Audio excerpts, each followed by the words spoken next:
Em nome do Pai, e do Filho, e do Espírito Santo. Amém. Catequese sobre os 10 mandamentos da lei de Deus. 8º mandamento da lei de Deus. Não levantar falso testemunho. Não levantar falso testemunho significa não mentir. E o que nos ordena o 8º mandamento da lei de Deus? O 8º mandamento nos ordena dizer oportunamente a verdade, isto é, a falar e a proceder de acordo com a verdade que nós temos no nosso íntimo, de acordo com a realidade dos fatos. E o que significa dizer oportunamente a verdade? Será lícito, então, não dizer a verdade ou omiti-la em determinadas circunstâncias? Sim, é lícito omitir a verdade em determinadas circunstâncias pelo fato de as pessoas que a solicitarem não terem o direito de sabê-la. Por exemplo, alguém que indague a um sacerdote quais foram os pecados que aquele penitente lhe confessou, o sacerdote tem o direito, e neste caso mesmo, o dever de não revelar a verdade para proteger o segredo da confissão.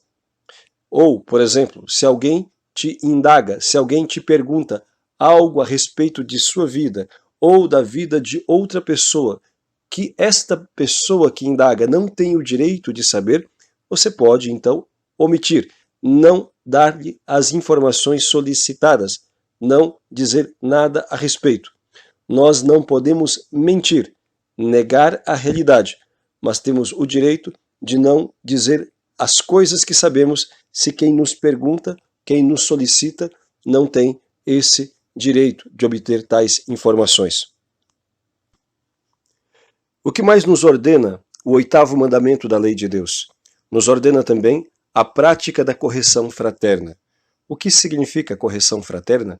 Significa corrigir algum dos nossos semelhantes, algum dos nossos irmãos, caso, por malícia ou por ignorância, afirme algo que não é verdadeiro ou atue de maneira dissimulada, levando as pessoas a compreenderem de maneira errada determinada coisa ou realidade.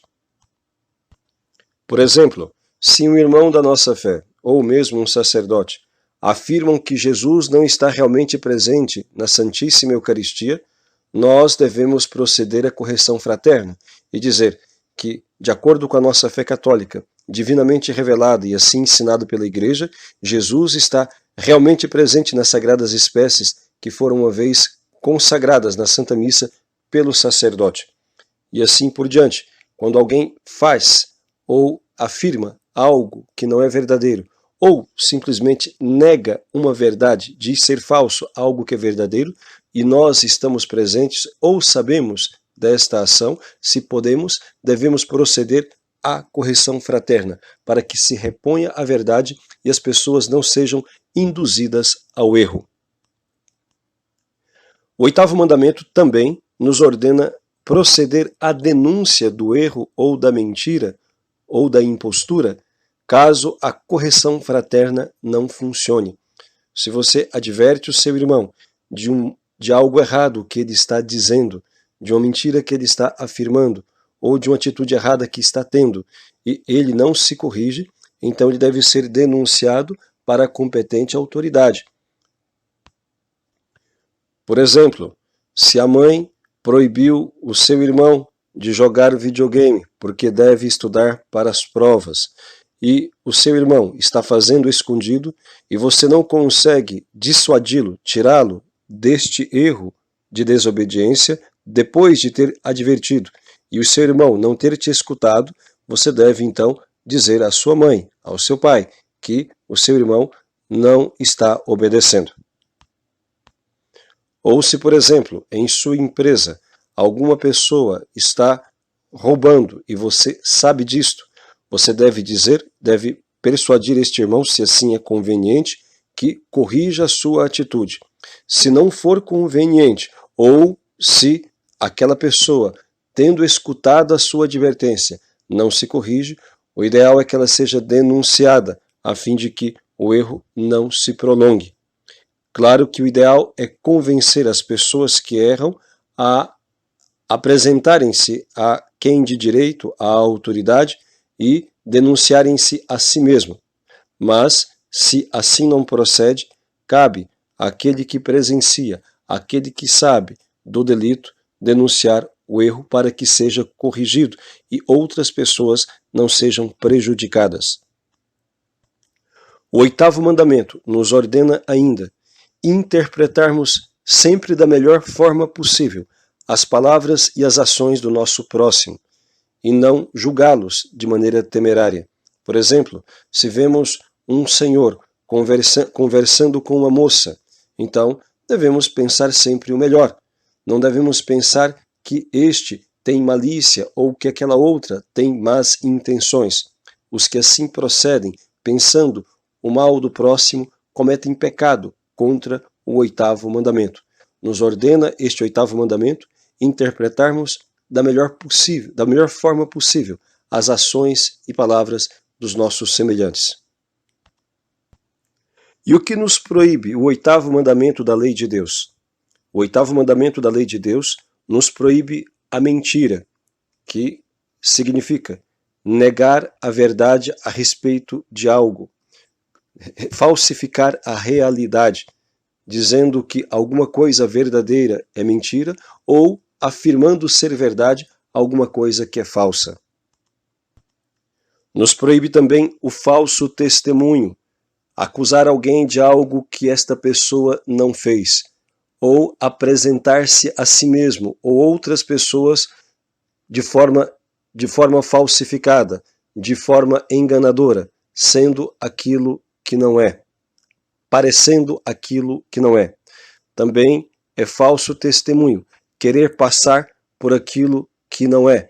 Por exemplo, alunos que na escola ou em algum curso colam na prova e desta forma depois tiram uma nota boa, mas isto é um falso testemunho, porque na realidade aquela pessoa não mereceu aquela nota, não pertence àquele aluno, não pertence àquela pessoa o resultado obtido. Colar na escola é uma forma de mentir, de dar falso testemunho. O 8º mandamento nos proíbe também a difamação ou detratação. O que significa isto? É um pecado que consiste em revelar de modo injusto os pecados ou defeitos do nosso próximo, ainda que ele os tenha cometido. Não é lícito difamar os irmãos, porque pode ser que as pessoas já se arrependeram do seu pecado e você esteja atuando como um demônio, como diz o livro do Apocalipse, apontando o dedo e sendo acusador. Veja bem, é ilícito, é pecaminoso revelar de maneira desonesta, de maneira injustificada, sem justo motivo, o defeito ou o pecado do nosso próximo. Entretanto, é lícito dizer o defeito ou o pecado do nosso próximo se existe uma razão grave para isto. Por exemplo, é dever de todos nós denunciarmos os políticos que são abortistas, os partidos que são abortistas, aqueles que comprovadamente fraudaram a nação, a fim de que não se continue a eleger pessoas que fazem leis contra a lei de Deus ou que dão prejuízo ao bem comum. O 8º mandamento nos proíbe ainda a calúnia. O que é a calúnia? A calúnia é um pecado muito grave, que consiste em atribuir maliciosamente ao nosso próximo culpas, crimes ou defeitos que ele não possui. Este mandamento, este pecado da calúnia é muito difundido em nossos dias, e devemos ter muito cuidado com esse tipo de atuação. Há muitas pessoas que estão no inferno por conta desse tipo de atitude, acusar os outros de coisas que eles não fizeram, atribuir aos outros defeitos e crimes que eles não cometeram. Também nos proíbe o 8º mandamento da lei de Deus a adulação ou bajulação. O que significa adulação ou bajulação? É o pecado de atribuir a pessoas ou qualidades que elas não possuem. É uma forma de enganar o próximo a fim de obter dele algum tipo de benefício. Nos proíbe também o juízo temerário. O que é o juízo temerário? É pensar mal dos nossos semelhantes, sem que tenhamos nenhuma prova de algum mal que ele tenha feito. Ainda que apenas pensemos, sem manifestar em palavras, se alimentamos o mau juízo a respeito do nosso semelhante, podemos cometer um pecado grave. Por isso, ao sermos tentados pensar mal de nossos semelhantes sem razão grave para isto, devemos então afastar como uma tentação diabólica. Devemos afastar esse pensamento mal do nosso próximo como uma tentação do inimigo.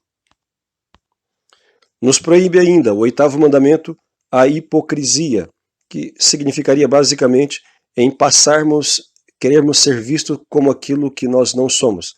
Queremos transmitir aos outros qualidades que nós não possuímos, apenas fazendo dissimulação ou teatro, ou supervalorizando determinadas qualidades, fazendo com que saiamos da realidade. A hipocrisia é uma forma de mentira e é um pecado contra o 8º mandamento. Nos proíbe ainda este mandamento o sacrilégio na confissão. O que seria o sacrilégio na confissão? Seria profanar este sacramento, deixando de dizer a verdade de maneira consciente ou falando mentiras. Desta forma, deixando de obter de Deus o perdão e adquirindo ainda um novo pecado grave, que chama-se sacrilégio, a profanação de um sacramento. Os pecados contra o 8º mandamento exigem a reparação moral, ou seja, a pessoa que, por acaso, tenha mentido a respeito do seu próximo, que tenha difamado ou caluniado, necessita se retratar. Não basta a confissão. Alguém que tenha caluniado o seu irmão precisa repor a verdade. Se foi apenas a uma pessoa, deve retratar-se com aquela pessoa a quem disse mal, a quem falou mentiras. E se aquela pessoa esparramou para outras, deve pedir que ela reponha a verdade com aquelas outras também. Se alguém falou uma mentira do outro no Facebook, por exemplo, em alguma rede social, deve naquele mesmo espaço utilizar para retratar-se, desdizendo, retirando o erro que fez e pedindo desculpas por aquilo, pedindo perdão pela sua atitude leviana. E assim por diante. É responsável de repor a verdade aquele que disse a mentira.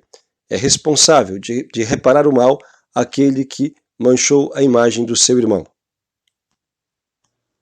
Pecados contra o 8º mandamento podem ser veniais, ou seja, leves, ou mortais, a depender da gravidade do assunto. Uma pessoa que faz uma pequena mentira, por exemplo, para safar-se de algum problema, pode cometer um pecado venial. Mas alguém que calunia o seu próximo, atribuindo a este crimes ou defeitos, ou faltas que ele não cometeu, comete um pecado mortal. E tanto mais pode-se aumentar a gravidade, tanto mais extensão, alcance tem a mentira dita.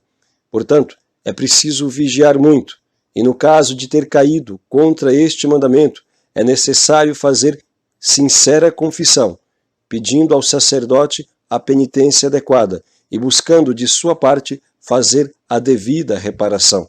Do contrário, caso se salve, terá ainda que enfrentar um longo purgatório por conta do uso errado da língua ou de ter alimentado pensamentos maldosos em relação ao seu semelhante. Devemos fazer aquilo que diz o livro da imitação de Cristo, pensar sempre bem e favoravelmente dos nossos semelhantes, e ter-se a si próprio e reputar-se em conta de nada. Entretanto, é importante lembrar também o contrário. Quando é necessário corrigir os erros, devemos fazê-los. Isto se aplica especialmente às autoridades, os pais, as autoridades civis e eclesiásticas, ou a qualquer outra pessoa que, tendo consciência do erro, o vê sendo difundido sem resistência. Deve, portanto, corrigir aqueles que o fazem, o tanto quanto está ao seu alcance, fazer o possível para que a mentira e o erro não prevaleça. Todos nós devemos sempre, o tanto quanto possível, repor a verdade e fazer justiça em relação aos nossos semelhantes. São Tiago diz em sua carta que o homem que não peca com a língua é um homem perfeito. Peçamos, portanto, pela intercessão da Santíssima Virgem, a graça de que nossa língua seja guardada de toda a maldade, de toda a maledicência, e que o nosso coração também e a nossa mente sejam guardadas contra os pensamentos e os juízos temerários, de modo que nós possamos praticar em alto grau a exigência do amor que nos mandou amar o próximo como Cristo amou. Louvado seja nosso Senhor Jesus Cristo.